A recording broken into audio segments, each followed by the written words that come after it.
Everyone, অনেকদিন বাদে video ছাড়লাম। Welcome to Mishti's blog. আর আমি চলে যাচ্ছি আজকে স্টার মলে। আমি এখন বেশিরভাগ টাইমটা শ্রীরামপুর বাদে সোদপুরেই থাকি। আর এই স্টার মলটা হলো সোদপুর আর মধ্যমগ্রামের মাঝখানে। তো ভাই আমাকে নিতে গেছিলো আর আমি ভাইয়ের সাথে চলে গেছিলাম। গিয়ে আমরা ফার্স্টে গাড়িটা পার্ক করে নিলাম। বাইরে থেকে তোমাদেরকে আমি অ্যাম্বিয়েন্সটা দেখালাম। আর এখন চলে যাচ্ছি ভেতরে। এটার কিন্তু অনেকগুলো তলা আছে, মানে মোটামুটি 5 তলায় রয়েছে। আর এটার এক একটা তলায় এক এক রকমের জিনিস রয়েছে। তো আমরা একবার স্পেন্সার্স আর একটা বাচ্চাদের জিনিস যেখানে খেলাধুলা হয় সেটা ছিল।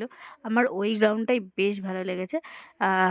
বয়সটা ছোট থাকলে আমি চলে যেতাম। আর আমি স্পেন্সারে গিয়ে অনেকগুলো জেলি দেখতে পেয়েছি, যেগুলো তোমার 180 কিলো দাম ছিল। আর সেগুলো সব মিক্সিং করে আমরা নিতে পারি।